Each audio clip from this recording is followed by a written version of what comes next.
Eireann Bacik.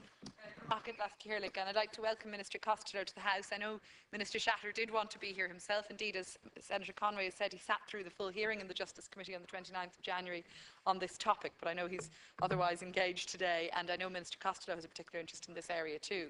So very much welcome you to the House. And I'd like to just commend Senator Conway and his colleagues for putting forward this motion, and and to say that it's very exciting to think that we will be seeing, I hope, on foot of this motion and on foot of the Minister for Justice's commitment to this, we will see the establishment of a community court on a pilot basis in Dublin city centre. And I think the hearings that we had in the Justice Committee on the 29th of January showed the really strong support from a whole range of different stakeholders and interest groups that there is in this concept. And Senator Donovan has expressed his support. I think we'll have cross-party support for it here too. The Justice Committee hearing, of course, built upon the 2007 report of the National Crime Council that Senator Conway has already referred to. The presenters that we had at the Justice Committee included the Lord Mayor of Dublin, as Senator Conway said, but also the Irish Penal Reform Trust, the Dublin City Business Association, the ACJRD, Citywide Drugs Campaign, the Probation Service, a whole range of other stakeholders. And many of the points they raised have been touched on already by other speakers. I suppose just to make a few key points. And first is to say that the idea of establishing a community court and the concept of community courts generally is very much in keeping with the strategy that the Justice Committee recommended to Government last year in our report on penal reform, for which I was rapporteur. And we reported in March 2013 that prison should be a sanction of last resort, and we favoured the idea of penal moderation, that we should seek to, as far as possible, divert those persons convicted of minor non-violent offences away from prison. And the Penal Reform Trust, I think, in their submission to the Justice Committee on the 29th of January, make a very strong argument for this concept of penal moderation, and make a strong argument that initiatives such as the community courts can actually help to address our current overuse of imprisonment for minor offences, and in fact shift response to minor offending towards the underlying social causes of that behaviour. So they were very supportive, the Penal Reform Trust, of the community court model. So it's very much indeed in keeping with that approach to penal strategy and penal policy, which I think the Minister has also approved of. What does a community court involve? Well, as the Dublin City Business Association say, it's a problem-solving approach, problem-solving judge in a court. The advantages for Dublin would be immense if we look at the models from elsewhere, in particular the model that's been mentioned of the Midtown Community Court in New York City, which was set up in 1993, but which actually built on the experience of drugs courts across the US from the 1980s onwards. And of course, there's also in Brooklyn a well-known model in the Red Hook Centre, and then others have referred to the North Liverpool model, which I'll come back to in a minute.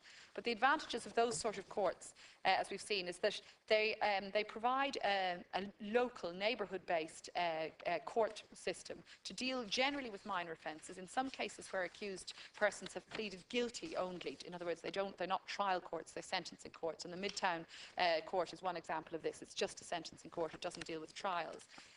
There's a court in Santa Monica in California that deals only with first-time offenders. So some community courts are very limited in terms of the type of offence and the type of offender with which they will deal. They approach the sentence or the dealing with the offender on the basis, in some cases, that there's no conviction recorded, in fact, once they've pleaded guilty. They are then given a form of community service, usually combined in a hybrid sense with a therapeutic or educational programme as well. So you often have a means of addressing the underlying causes of behaviour, and that's very much part of the community court model. But there are lots of different examples. Senator Naughton referred to the North Liverpool Community Court, and as she pointed out, that has in fact been closed, or is due to close this year in March. In fact, she mentioned the prohibitive cost of the centre, but I should say that was a very particular model and rather different to the Midtown model, because that court was a trial court as well. It dealt with a much broader range of offences than those dealt with in the New York model, and it didn't just deal with guilty pleas, it also dealt with trials.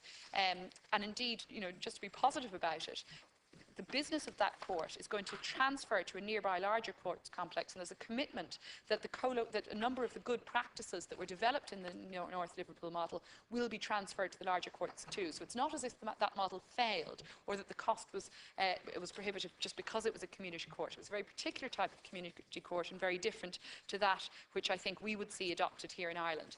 And I would say to Minister Costello, indeed to Minister Shatter, that we've some really excellent submissions to us from, in particular, the ACJRD and the probation service, which set out, I think, the sort of model that would be more likely to be successful in an Irish context. One of the points they make, of course, is that we already do have neighbourhood courts to a much greater degree than in the US. Our district courts are very much community-based. They serve a much smaller jurisdiction than courts typically would in the US, even courts dealing with minor offences. They also make the point, in particular the ACJRD, that the successful courts, community courts in America, particularly the Midtown Court in New York, deals with, is only part of a package of measures. And in fact, in 2002, of course, in New York City, a whole package of measures dealing with early intervention and crime prevention were adopted, and the community court was just part of that. So there would need to be a commitment to ensuring a sort of a range of supports around the community court model. The probation service say, however, that costs could be minimised by using the existing district court structures, by adopting the procedures that are currently adopted in the district court, and of course then by limiting the application of the new community court pilot base to, for example, those who've pleaded guilty to summary offences only.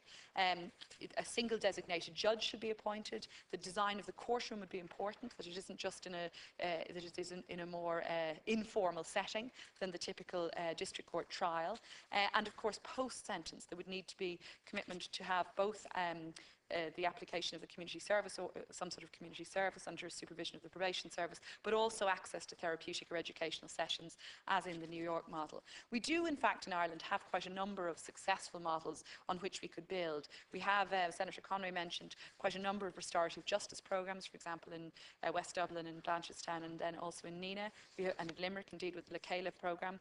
We have the Corn Market project in Wexford, and all of these involve multidisciplinary approaches to tackling offending and to trying to reduce reoffending. We have the children courts, we have the drug treatment court, and of course we have the youth diversion, the juvenile diversional programme, which in a way is similar to what is proposed here, except that of course this would apply also to adults. So I think it's a very exciting proposal. I think that it's really great to see the Minister, I think, I hope, agreeing to establish a community court on a pilot basis in Dublin city centre. I think we'll see immense benefit straight away, I must say, from the establishment of such a court, particularly if it is established based on the successes of other models elsewhere, and if we learn from the lessons of models like the North Liverpool model, which I think was probably over-ambitious in the scope of the offences and the offenders that it was taking on.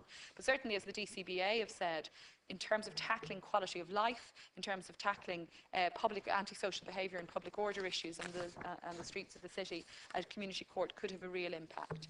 I would say finally, Minister, that we're also currently in the Justice Committee looking at the issue of domestic violence and how we improve our services and our legal responses to domestic violence. And I know Senator Zappone and I are both going to be in, I'm sure that Senator Conway also will be in attendance tomorrow when we have a second set of hearings on this. And one of the things we've been hearing from the service providers and the frontline service providers on domestic violence is problems with the district court in terms of inconsistency of service. Some pockets of good practice in terms of a sort of a joined-up thinking approach to victims and survivors of domestic violence, but also some real problems with inconsistencies. So I think, you know, the real advantage of establishing an effective community court model would be if we could see it move beyond the pilot. We've had too many pilots in the criminal justice, as you're well aware, in the criminal justice arena. And what I'd like to see is a fairly modest but effective community court developed in Dublin City that we could roll out effectively across Ireland within a relatively short space of time. I think it would make a real difference to our criminal justice system. Thank you. Thank you, Senator. Senator Barrett.